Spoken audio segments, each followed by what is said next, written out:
یا امام زمان، یا امام زمان، یا امام زمان، یا امام زمان. I would like to introduce our next speaker, who is Hujjatul Islam, Maulana Qalb Sadiq Khan Sultanpuri Sahab.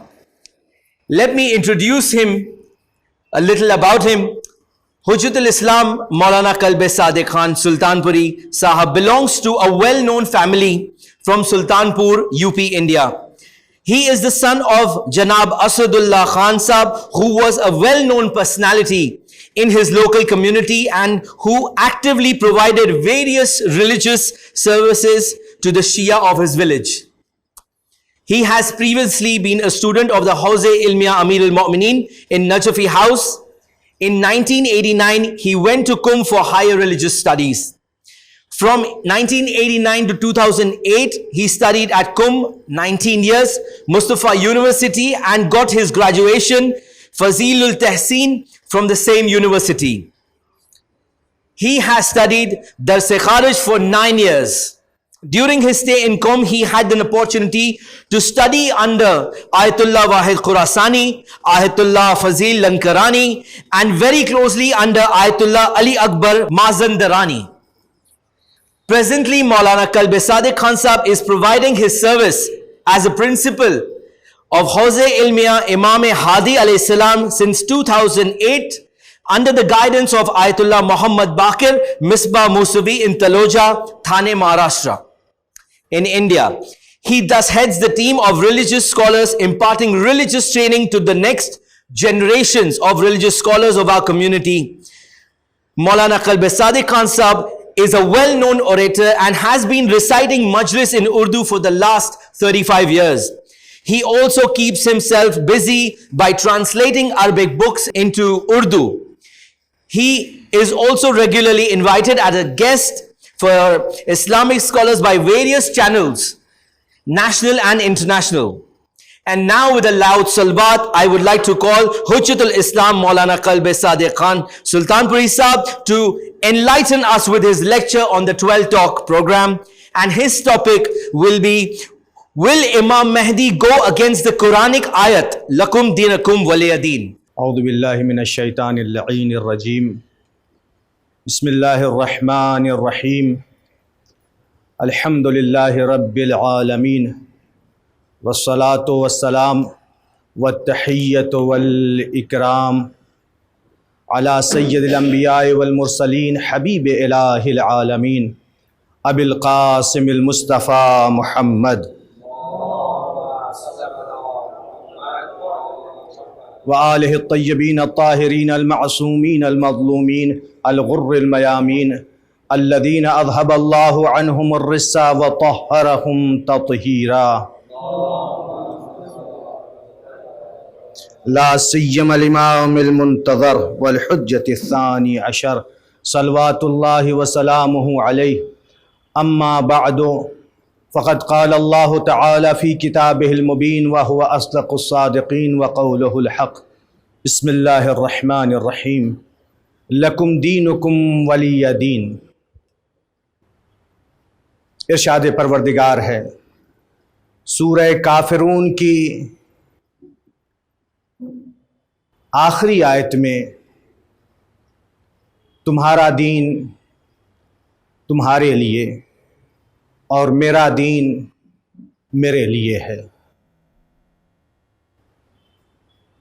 عنوان یہ دیا گیا ہے جیسا کہ بھی آپ نے ملاحظہ کیا کہ امام زمانہ عجل اللہ تعالی فرجہ الشریف جب تشریف لائیں گے تو کیا آپ اس آیت کے خلاف اقدام کریں گے؟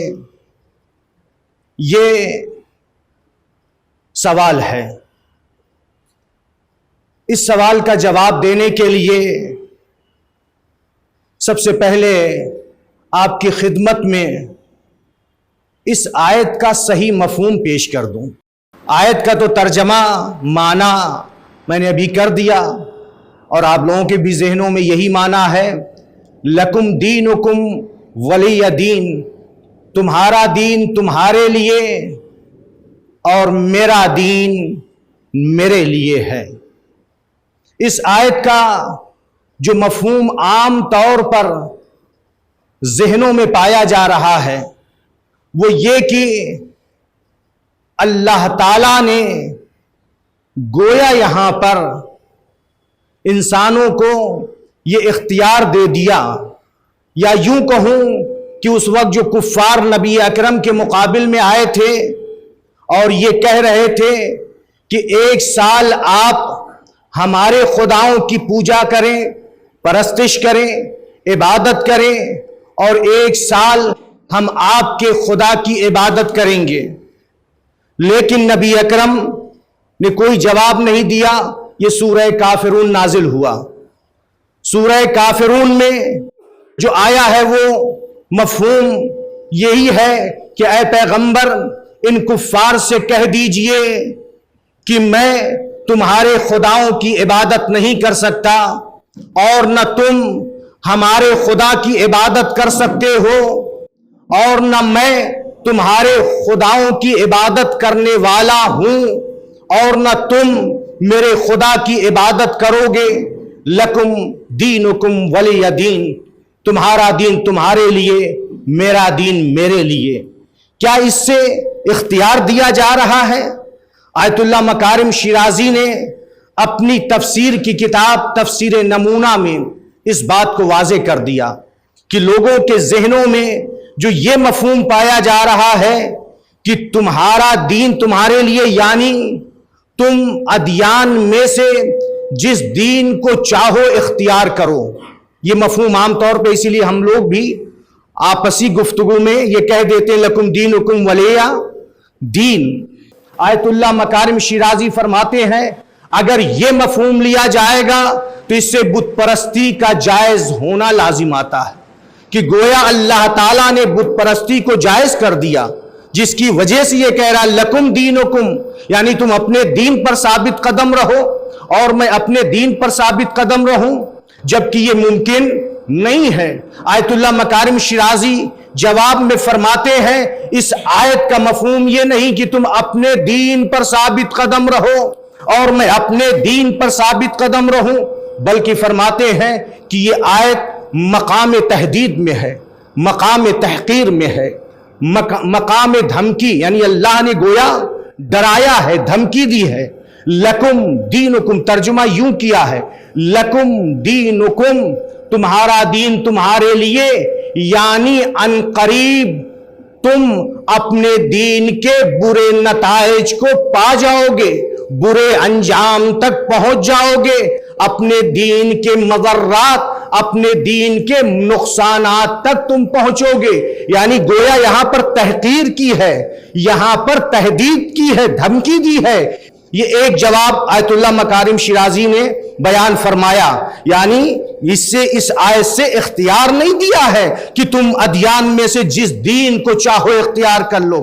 پھر اس کے بعد فرماتے ہیں اس آیت کے اندر علمی گفتگو ہے، اس آیت کے اندر ایک لفظ محذوف ہے، ایک لفظ حذف ہے، ایک لفظ تقدیر میں ہے، یعنی لکم دینکم ولی دین میں لکم جزاء دینکم ولی جزاء دینی، تم کو تمہارے دین کی جزا ملے گی، تم کو تمہارے دین کے نتائج ملیں گے، اور مجھ کو میرے دین کی جزا ملے گی۔ تو پس پتہ یہ چلا کہ لفظ جزا ایک تقدیر میں ہے، یا یہ کہتے ہیں آیت اللہ مکارم شیرازی کہ یہاں پر کوئی بھی لفظ تقدیر میں نہ مانا جائے، کوئی بھی لفظ حذف نہ مانا جائے، بلکہ دین خود جزا کے معنی میں ہے۔ ہم کہتے نہیں ہیں مالک یوم الدین، دین یعنی روزے جزا کا مالک، یہی تو ہم ترجمہ کرتے ہیں مالک یوم الدین۔ اللہ کون ہے؟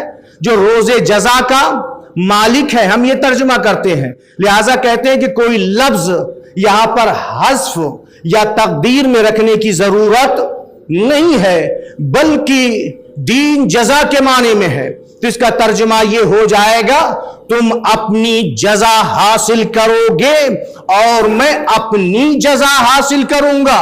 لکم دینکم ولی دین۔ تو یہ ایک جواب ہو گیا کہ یہاں پر اس معنی میں ہے ہی نہیں ہے کہ یہ کہا جائے کہ امام زمانہ اس آیت کے خلاف اقدام کریں گے، امام کا کام اس آیت کے خلاف ہوگا۔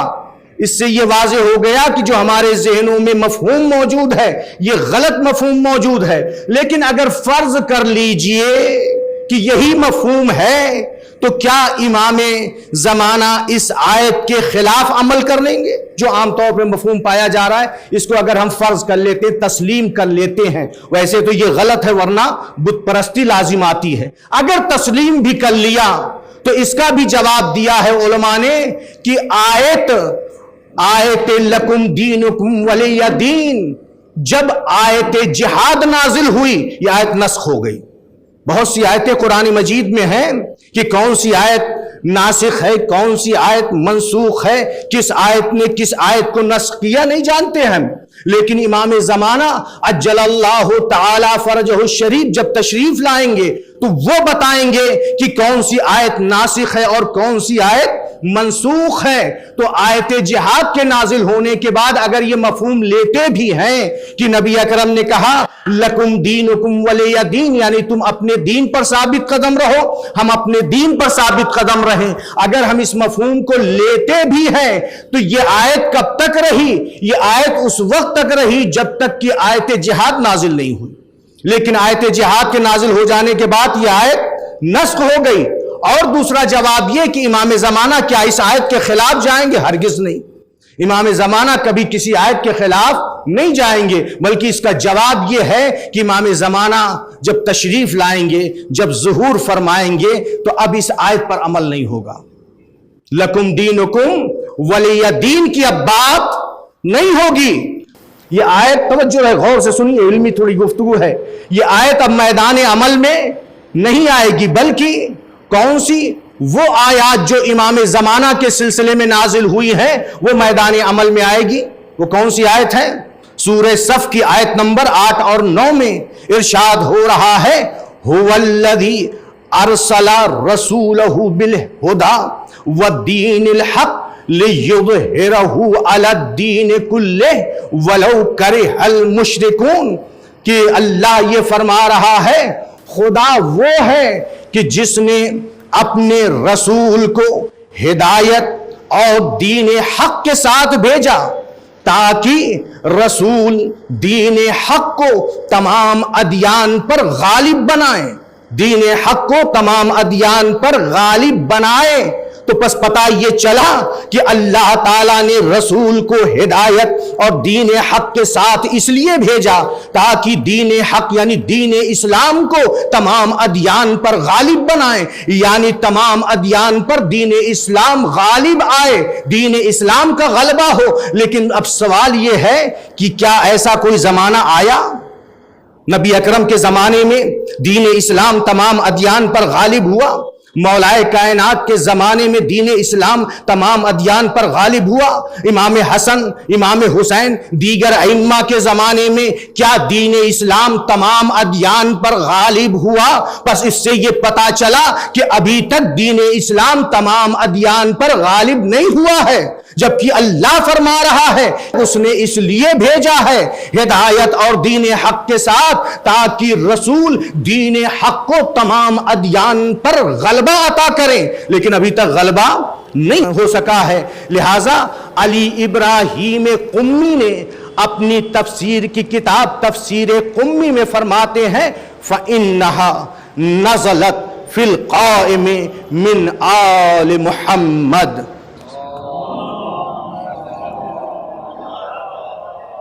یہ آیت نازل ہوئی ہے کس کی شان میں؟ لکھتے ہیں قائم آل محمد کی شان میں نازل ہوئی ہے۔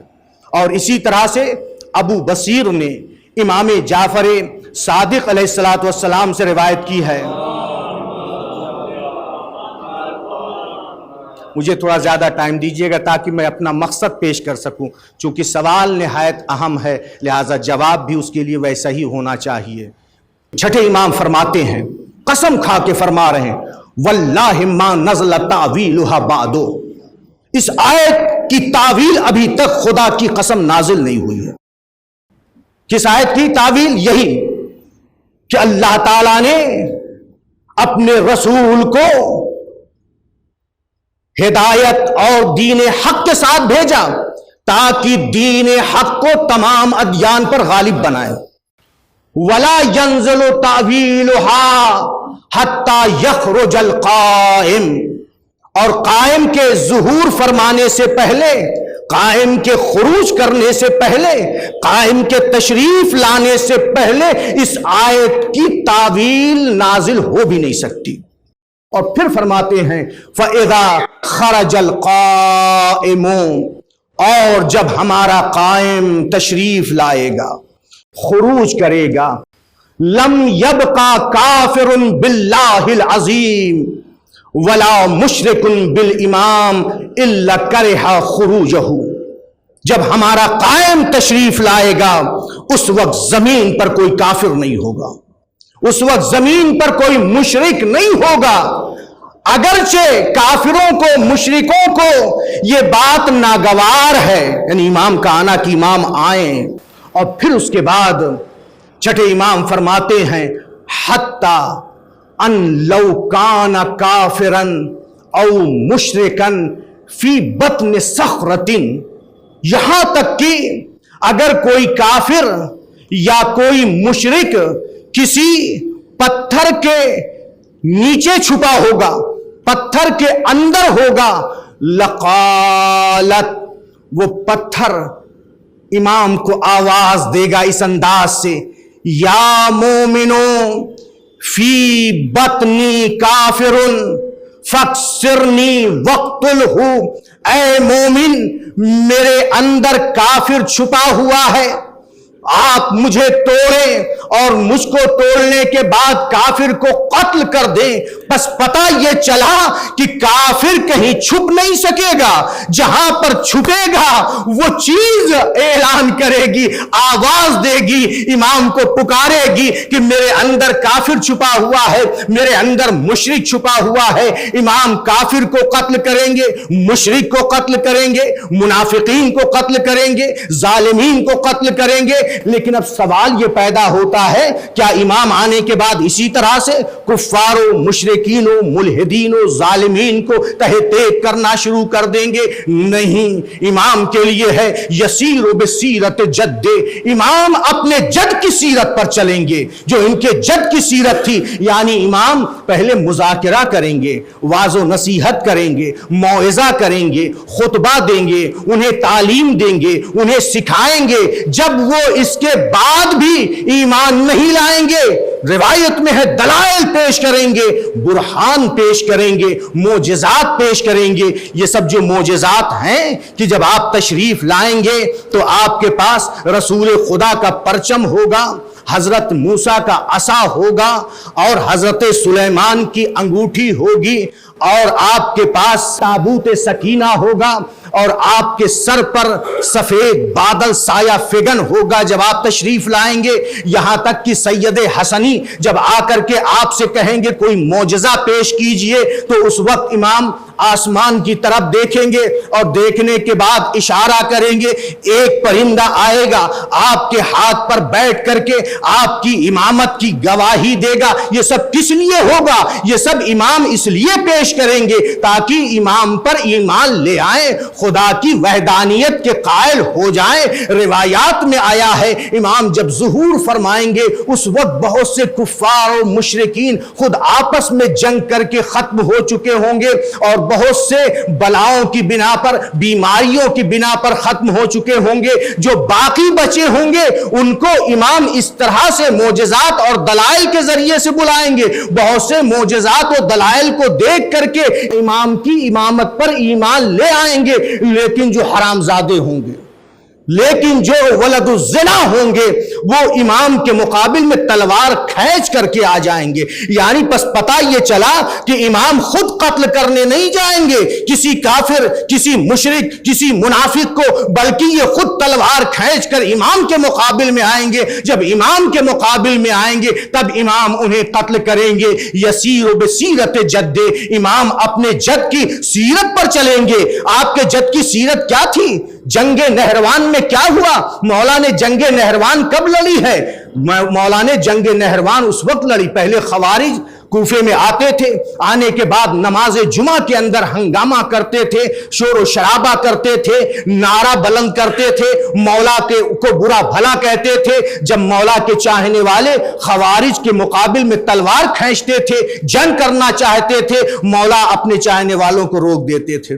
مولا منع کر دیتے تھے, نہیں جنگ نہ کرو, چھوڑ دو, انہیں جانے دو. خوارج اسی مقصد سے آتے تھے تاکہ ادھر سے جب تلوار کھینچی جائے تو یہ بھی تلوار کھینچ کے جنگ کریں, لیکن مولا اپنے چاہنے والوں کو روک دیتے تھے. پھر وہ لوگ چلے گئے, پھر اسی طرح سے دوبارہ آئے, پھر یہاں تک کہ مولائے کائنات خود خوارج کے درمیان میں گئے, موعظہ کیا, نصیحت کی, اور مولا نے کہا تم استغفار کرو, اللہ قبول کرے گا. ان لوگوں نے استغفار کیا, استغفر اللہ ربی و اتوب الیہ. کتنے سارے خوارج نہیں, 8000 خوارج نے استغفار کیا, اور استغفار کر کے مولا کے ساتھ آ گئے. 4000 جو خبیث تھے, ناپاک تھے, ولد الزنا تھے, وہ مولا کے مقابل میں تلوار لے کر آئے. جب مولا کے مقابل میں تلوار لے کر کے آئے تب مولا نے جنگ لڑی ہے, جنگ نہروان. اسی طرح سے جنگ جمل میں بھی ہوا. مولا کائنات نے اپنے 3 نمائندوں کو بھیجا کہ میرا خط جا کر پڑھ کر سنا دو.